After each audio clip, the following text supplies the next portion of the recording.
მოგესალმებით. მე ვფიქრობ, რომ პატიმრების ახალი პარტია გაამზადა ივანიშვილმა, იმიტომ რომ არ ვიცი, მე რაღაც ეგეთი შთაბეჭდილება მრჩება. დინარაძე და რუხაძე შეიძლება იყვნენ ახალი პატიმრები? დინარაძე სავარაუდოდ დიდი ალბათობით წავად ციხეში, ჩემი აზრით. რა გაძლევთ ამის თქმის საფუძველს? აი, წარსულში როგორც მოექცა თავისიანებს ივანიშვილი, რა აღიზიანებს საკუთარი გუნდში, სიმართლე ხო ის არის, რომ არავითარი კორუფციული პრეტენზიები კორუფციასთან დაკავშირებით ივანიშვილს მაგ ხალხთან არა აქვს. ივანიშვილი ხო თავად არის კორუფციის მთავარი წყარო ამ ქვეყანაში და კიდე სხვა უკიდურესად კორუმპირებული წარმომადგენლები ყავს ამ თავის კრიმინალური ბანდის. მაგალითად, კალაძე არის ყველაზე უფრო კრიმინალური და კორუმპირებული მერის თბილისის ისტორიაში სავარაუდოდ. ოღონდ იმათთან არ აქვს ეს პრობლემები, მაგრამ პრობლემები ჩნდება მაშინ, როდესაც ერთი ადამიანები რაღაცა ცალკე ხაზებს იწყებენ პოლიტიკური ხაზების გატარებას, ანუ დამოუკიდებელ თამაშებს იწყებენ, რომელიც ივანიშვილს აღიზიანებს და მეორე არის, როდესაც ფულს იპარავენ ისე, ან ნაწილს ამ ფულისას იპარავენ ისე, რომ ივანიშვილი არ არის საქმის კურსში და წილი არ მიდის ივანიშვილთან. ერთი არის, რომ ეს კორუფცია ხელდასმული უნდა იყოს პირადად ივანიშვილის მიერ, ეს ამბავი და მეორე ივანიშვილს აქვს შიშები, რომ ვინმეს ხელში არ აღმოჩნდეს ფულადი რესურსი, რომლის მის წინააღმდეგ გამოყენებაც მე შესაძლებელი გახდება და მე მგონია, რომ დინარაძეს ყველა მონაცემი აქვს იმისთვის, დაწყებული კორუფციით გაგრძელებული ამ რაღაც სასაცილო დამოუკიდებელი აქტივობებით, აი მაგალითად ეს ღირსების დაცვის რაღაც ბანდა რო შექმნა და მე რეესტში დაარეგისტრირა. დარწმუნებული ვარ, რომ მისი პირადი ინიციატივა იქნებოდა ესეთი ყეყეთში, მხოლოდ ის არის მაგ გუნდში, რომელსაც შეეძლო, რომ ამ ტიპის გადაწყვეტილება მიიღო. მე ეს გადაწყვეტილება აღმოჩნდა რამდენიმე მხრივ კრიტიკის ობიექტი. ერთი ეს იყო საპატრიარქო, ჯაღმაიძემ გააკრიტიკა ეს ინიციატივა, მეორე ეს იყო ეს კუზანოვის მეუღლე, სახელი აღარ მახსოვს, რომლის ნინო ნადირაძე, დიახ, რომელიც ქართული ოცნების პროპაგანდისტია და იმანაც გააკრიტიკა და მესამე ძალიან მნიშვნელოვანი იყო ამერიკის საელჩოს განცხადება. მაგას ხომ მოხერხება ჭირდება, რომ საპატრიარქომ და ამერიკის საელჩომ და ნინო ნადირაძემ ერთდროულად გაგაკრიტიკონ. ამიტომ ვფიქრობ, რომ დინარაძე დაისჯება იმის გამო, რომ ბიძინას ზურგს უკან იპარა ფული, ერთი მხრივ, იმიტომ რომ ძალიან ბევრი ფული აქვს მოპარული დინარაძეს და მეორე, იმიტომ რომ რაღაც მართალია კომიკური და სასაცილო, მაგრამ მაინც რაღაც დამოუკიდებელი ცვლილება გააკეთა ივანიშვილისგან და ეს დაუსჯელი არ დარჩება ჩემი აზრით. ახლა კობახიძე არის ასევე ესე იგი თავსატეხი არ უშვებს მაშინ თუ საწიხოთ არის საქმე. აი სხვა შემთხვევებში სხვა ეგრე მოხდა, არ გახსოვთ, ანუ ისეთ რაშია საქმე, ხა ძალიან იმაში არ მინდა ისტორიულ წიაღსულებში წავიდე, თვითონ ქართული ოცნების პერიოდშიც მომხდარა ეგრე, მაგრამ ავტოკრატიულ სისტემებს ახასიათებს, აი მაგალითად საბჭოთა ტოტალიტარულ სისტემასაც ეგ ახასიათებდა, რომ შეიძლება ერთი დღე ხარ უმაღლეს პოლიტიკურ თანამდებობაზე და მეორე დღე ხარ დასახვრეტების სიაში, ან გადასასახლებელთა სიაში, ან დასაპატიმრებელთა სიაში. ზოგადად დემოკრატიული სისტემები ხო უფრო მდგრადია, ანუ როდესაც დემოკრატიულ სისტემაში ადამიანი თანამდებობაზეა, იმას სახალხო ლეგიტიმაცია აქვს, პოლიტიკური გუნდის მხარდაჭერა აქვს და ქართული ოცნება ხო დემოკრატიული სისტემა არ არის, ქართული ოცნება არის ავტოკრატიული ერთ ადამიანზე აგებული რუსული კრიმინალური სისტემა, სადაც ზუსტად ისე როგორც საბჭოთა კავშირში ან რუსეთში ეხაც ეგრეა. რუსეთში პოულობენ გვამებს ოლიგარქებისა, ხო? ანუ ადამიანი შეიძლება მილიარდიან რაღაცა იმპერიას ხელმძღვანელობს და უცებ ჩამოხრჩალს იპოვიან სახში. ანუ აი ეს უმაღლესი თანამდებობიდან სიკვდილამდე ან ციხემდე გზა ძალიან მოკლეა ესეთ ავტოკრატიულ სისტემებში. ამიტომ ხა დინარაძე სად გადანიშნა, ეგ ხო სასაცილოა სინამდვილეში, სადაც გადანიშნა დინარაძე. ეგ არაფერზე არ მეტყველებს სინამდვილეში. მაგრამ მეც ვფიქრობ, რომ ჩვენი ამოცანა ანალიზია იმდენად რამდენადაც უნდა ვიცოდეთ რასთან გვაქვს საქმე, მაგრამ თავარი საქმე პოლიტიკური პარტიებისა და პოლიტიკოსებისა ჩემი აზრით არის ქმედება და მუშაობა იმაზე, როგორ დავახციოთ თავი ამ ჯოჯოხეთს, რომელშიც თითოეული ჩვენგანი ვცხოვრობთ და ეს ნამდვილად არის ჯოჯოხეთი, ამ ქვეყანაში ივანიშვილმა მოაწყო ჯოჯოხეთი. ეს ჯოჯოხეთი სხვათა შორის მისივე მხარდამჭერებისთვისაც ჯოჯოხეთია, უკვე არა მხოლოდ იმ ხალხისთვის, ვინც ამ ქვეყნის ბედზე დარდობს და ფიქრობს და მუშაობს, არამედ ნებისმიერი მოქალაქისთვის, იმიტომ რომ უკვე ყველასთვის ხელშესახებია. აი მაგალითად რო ავიღოთ ეს შუქის წასვლები, ხო? ანუ ელექტროენერგიასთან დაკავშირებული პრობლემა, რომელიც ამ ქვეყანაში დადგა უკვე. ხელშესახები პრობლემაა, ხო? ეს პრობლემა ხომ მარტო იმ ხალხს არ ეხება, ვინც ივანიშვილის წინააღმდეგარი, ანუ ამ ქვეყნის უმრავლესობას, იმ უმცირესობასაც ეხება, ვინც ჯერ კიდე რაღაც, არ ვიცი, რაღაც სპეციალური ინტერესების გამო მხარს უჭერს ივანიშვილს და მის რეჟიმს. იმათაც ეხება, იმათ ოჯახებშიც ჩაქრა ეს შუქი.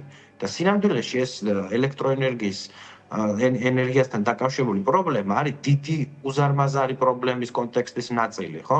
იმიტომ რომ ერთადერთი ცენტრალური მაგისტრალი, რომელიც ყვებავს საქართველოს ელექტროენერგიით, დაწყებული, აი თქვათ, გადამცემი ხაზი კავკასიონიდან, რომელიც რუსეთიდან შემოდის სვანეთის გავლით ენგურში და დასრულებული, თქვათ, ქართლი 1-დან გადამცემი ხაზიდან, რომელიც ქსნიდან გარდაბანში მიდის და მერე აზერბაიჯანში. ხო, მთელი საქართველოს ტერიტორიას არის დამოკიდებული, განათება არის დამოკიდებული ერთ ცენტრალურ მაგისტრალზე, რომელსაც სხვათა შორის არ აქვს ალტერნატივა, ის ერთადერთია და ეს ერთადერთი მაგისტრალი ელექტროენერგიისა არის რუსული კომპანიის ხელში, საკრუს ენერგოს ხელშია. და ამ საკრუს ენერგოს 50%-ს ოფიციალურად ფლობს რუსული სახელმწიფო კომპანია. რუსული სახელმწიფო კომპანია. ანუ წარმოიდგინეთ, როსსეტი ქვია ამ კომპანიას. წარმოიდგინეთ, ამ ქვეყანაში არსებობს ერთადერთი მაგისტრალი, რომელიც ელექტროენერგიით ამარაგებს საქართველოს და ის ერთადერთი მაგისტრალი არის რუსეთის ხელში. და მერე კითხვები ჩნდება, რატომ შეიძლება რომ ელექტროენერგიით მომარაგების პრობლემა შეექმნას ამ ქვეყანასო. როდესაც რუსეთზეა დამოკიდებული პირდაპირ მის განზრახვებზე, შუქი ექნება თუ არა საქართველოს მოქალაქეს და ეს არის აბსოლუტურად შეგნებული პოლიტიკა. ეს ხო შემთხვევითობა არ არის. მაგალითად 2017 წელს, როდესაც საქართველო ევროპული ენერგოგაერთიანების წევრი გახდა, საკუთარ თავზე აიღო ვალდებულებები. და ამ ვალდებულებების ერთი პუნქტი, ნორმა 1 გულისხმობს იმას, რომ თუ გინდა რომ შენ იყო ამ ერთიანი ევროპული ენერგეტიკული სივრცის ნაწილი, არ შეიძლება რომ მთელი ქვეყნის მომარაგება დამოკიდებული იყოს ერთ და უალტერნატივო, ანუ ერთადერთ ხაზზე. ეს უნდა იყოს დივერსიფიცირებული. ქართულ მოცემამ ფეხებზე დაიყიდა ეს ევროპული პასუხისმგებლობა ევროპულ ენერგეტიკულ გაერთიანებასთან და მთელი ენერგეტიკული სისტემა დაუქვემდებარა საქართველოს სახელმწიფოებრიობის მტერს რუსეთს, რომლის სადისტრიბუციო კომპანიები, ელექტროენერგიის სადისტრიბუციო მენეჯმენტი, ასე ვთქვათ, ევროკავშირმა დაასანქცია. და მე მაგ საფუძვლიანი ეჭვი სხვათა შორის, რომ აი იმ ფაქტს რუსეთი რომ ის ფლობს ერთადერთ მაგისტრალს, ერთადერთ არტერიას, რომლითაც მარაგდება საქართველოს ელექტროენერგიით. აი ამ ფაქტს იყენებს ახლა შანტაჟის ბერკეტად, რომ საქართველოს გააგრძელოს, მათ შორის არა მხოლოდ სახელმწიფო სტრუქტურებმა, ეროვნულმა ბანკმა, არამედ კომერციულმა ბანკებმაც, ანუ კერძო ფინანსურმა ინსტიტუტებმა გააგრძელონ თანამშრომლობა რუსულ დასანქცირებულ კომპანიებთან, დასანქცირებულ ინტერაოს შვილობილ კომპანიებთან. და აი ამ ყველაფრის გათვალისწინებით ახლა პოლიტიკაში ჩართული ადამიანი, ან ის ადამიანი, ვინც პოლიტიკოსს უწოდებს საკუთარ თავს, ან პოლიტიკური პარტია, უნდა იყოს დაკავებული არა მხოლოდ ანალიზით, რასთან გვაქვს საქმე, არამედ ქმედებებით. და ჩემი აზრით ეს ქმედება ამ ეტაპზე უპირველეს ყოვლისა გულისხმობს ახალი თავისუფალი და სამართლიანი არჩევნების მოთხოვნის საერთო ეროვნულ კამპანიას. ანუ პოლიტიკური პარტიების მთავარი ამოცანა ამ ეტაპზე, ჩემი აზრით, უნდა იყოს ახალი თავისუფალი და სამართლიანი არჩევნების მოთხოვნასთან დაკავშირებით მთელი ქვეყნის მასშტაბით საერთო ეროვნული კამპანიის აწევა. და ეს ენერგეტიკის მაგალითი რატომ მოგიყვანეთ? ნახეთ, იმიტომ რომ საქართველოში რომ კრიზისია, ეს ყველასთვის ცხადია. არა მხოლოდ იმ ხალხისთვის, ვინც ივანიშვილს უპირდა, ეს კვლევით დადასტურებული ფაქტია, ამას მე ჩემს დაბეჭდილებას არ გეუბნები, სოციოლოგიური მონაცემია. რომ ის რომ ამ ქვეყანაში კრიზისია, ამას ვადასტურებთ არა მარტო ჩვენ, ვინც ივანიშვილის რეჟიმს ვებრძვით, არამედ საქართველოს მოქალაქეების აბსოლუტური უმრავლესობა ივანიშვილის მხარდამჭერების ჩათვლით.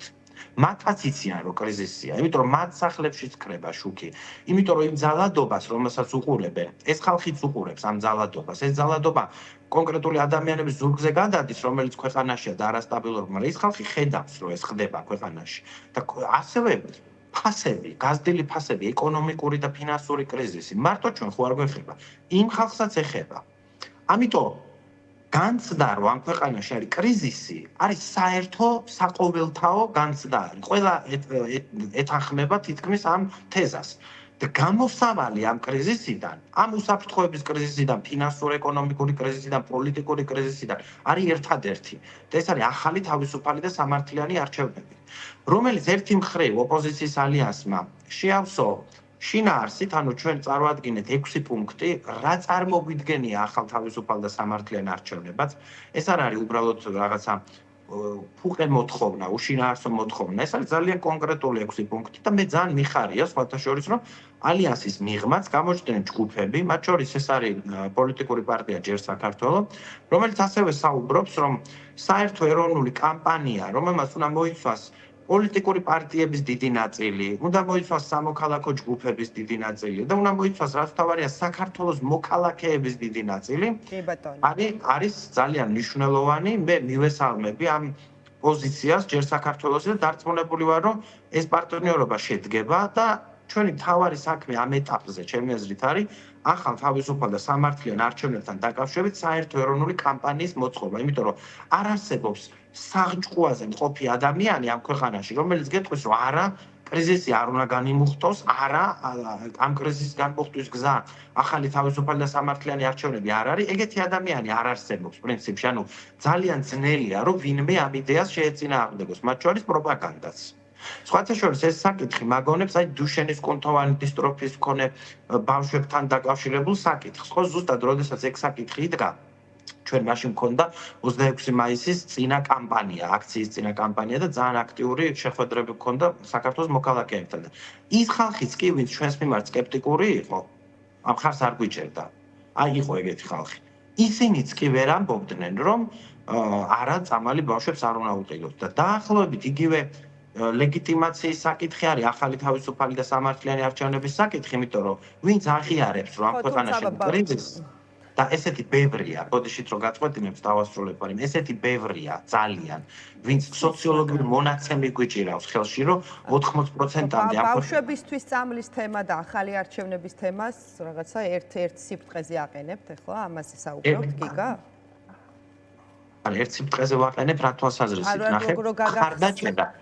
ხარდაჭერა თემას. რომ ერთნაირი მხარდაჭერა აქვს ახალი არჩევნების თემას და იმ საკითხს, რომ ბავშვებისთვის უნდა მიეცათ წამალი? ახლოვებით, ნახეთ, რას გულისხმობ? ის რომ ბავშვებს სად გაზომეთ ეს? რასად გავზომებ? აი ეს რომ თანაბარი მხარდაჭერა აქვს. რომ ზუსტად იგივე ენთუზიაზმით უჭერს საზოგადოების დიდი ნაწილი მხარს ახალ არჩევნებს, როგორც უჭერდა ბავშვებისთვის წამლის მიცემას. კიდე ერთხელ ნახეთ, ბავშვებისთვის წამლის ყიდვას და ახალ არჩევნებს ერთნაირი მხარდაჭერა აქვს, მეთქი მაგას კი არ ვამბობ, მე რიცხვებში მეთქი, მე ვამბობ შემდეგ რამეს, რომ ის რომ ბავშვებისთვის უნდა ეყიდათ წამალი, ამას მხარს უჭერდა მათ შორის ქოცების მხარდამჭერიც. იმიტომ რომ ძალიან ცხადი საკითხი იყო. და დაახლოებით იგივე სურათი გვაქვს, როდესაც საუბრობთ კრიზისზე ქვეყანაში.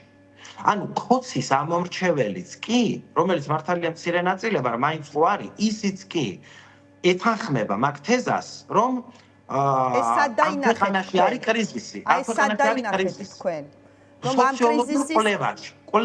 კრიზისის გამოსავლად მათ შორის ქართული ოცნების ამომრჩეველს, რომ ახალი არჩევნები ესახება.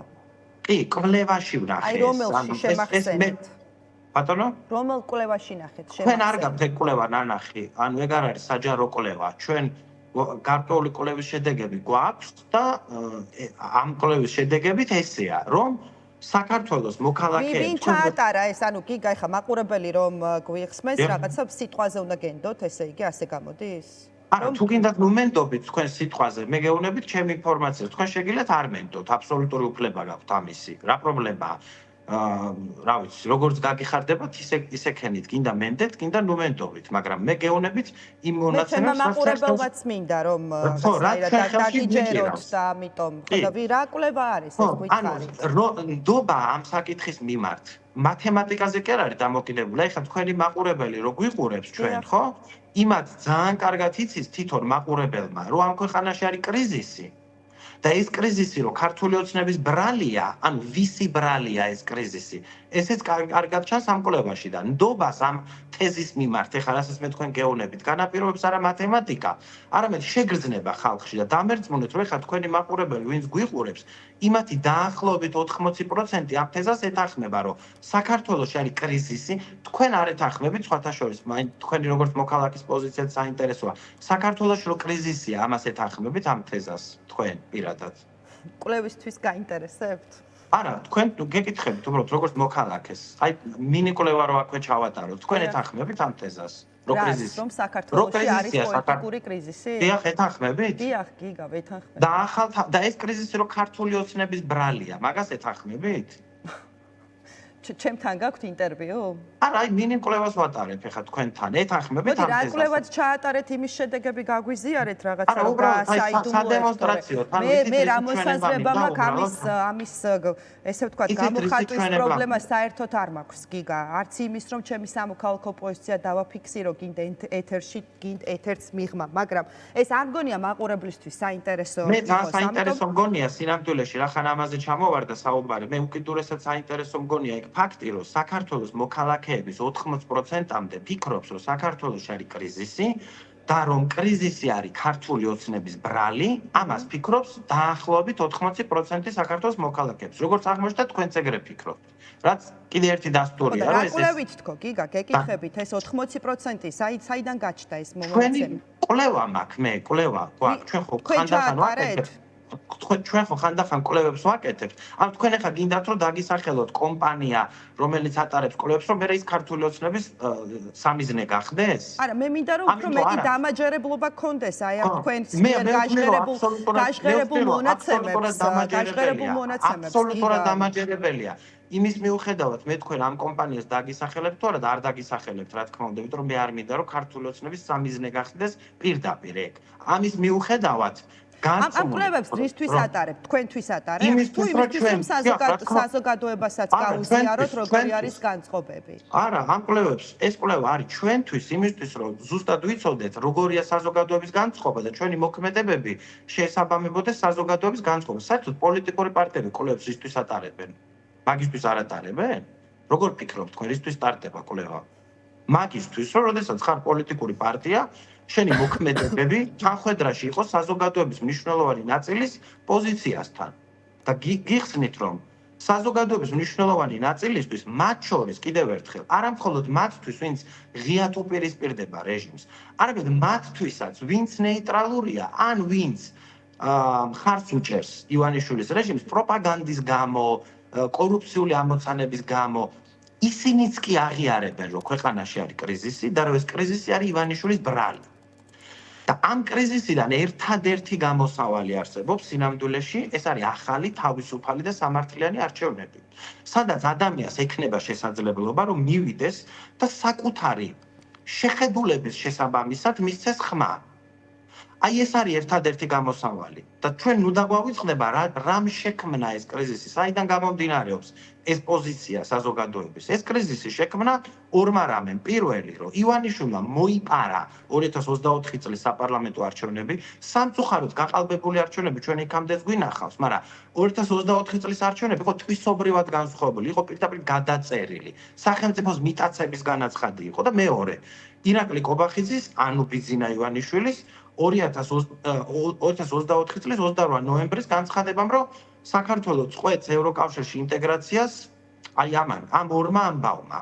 და აბსოლუტურად ლოგიკურია, რომ როდესაც ქვეყნის მოსახლეობის 90%-მდე მხარს უჭერს საქართველოს ევროკავშირში გაწევრიანებას და ამ ქვეყნის ევროპულ მომავალს. და როდესაც ხალხმა იცის, რომ არჩევნები არის მიტაცებული, კრიზისის განმუხტვის გზად ხალხი სახავდეს ახალ თავისუფალ და სამართლიან არჩევნებს. და ეს არის ფართოდ გაზიარებული პოზიცია. ამიტომ კრიტიკულად მნიშვნელოვანია დღეს რომ პოლიტიკური პარტიების, პასუხისმგებლიანი პოლიტიკოსების საზრუნავი, საფიქრალი და სამუშაო ამ ეტაპზე იყოს დიდი საერთო ეროვნული კამპანია ახალ თავისუფალ და სამართლიან არჩევნებთან დაკავშირებით. მადლობა. კიდევ ერთხელ გეტყვით, აი ბოდიში სულ ორი სიტყვით დავასრულებ, ძალიან მიხარია, რომ ჯერ საქართველოს არის აქტიური ამ მიმართულებით, რატო უსვამ ხაზს ჯერ საქართველოს? იმიტომ რომ ალიანსის წევრი პოლიტიკური პარტიებისთვის სადაც ცხადია ეს, ხო, მათ შეიმუშავეს ეს 6 პუნქტი, მაგრამ ალიანსის მიღმა რომ არსებობენ პოლიტიკური პარტიები, ვინც იზიარებს ამ მოცემულობას და ვინც მზად არის რომ ჩადოს საკუთარი ძალისხმევა ამ პროცესში, ეს არის ძალიან მისასალმებელი ფაქტი და დამერწმუნეთ, რომ ჩვენ მომავალი პერიოდის განმავლობაში ვაპირებთ ძალიან აქტიურ კამპანიას ამ მიმართულებით. ბოდიში გამიგრძელდა და დიდი მადლობა თქვენ. მადლობა, გიგა ლემონჯავა საუბრობდა დღის ამბების პირდაპირ ეთერში.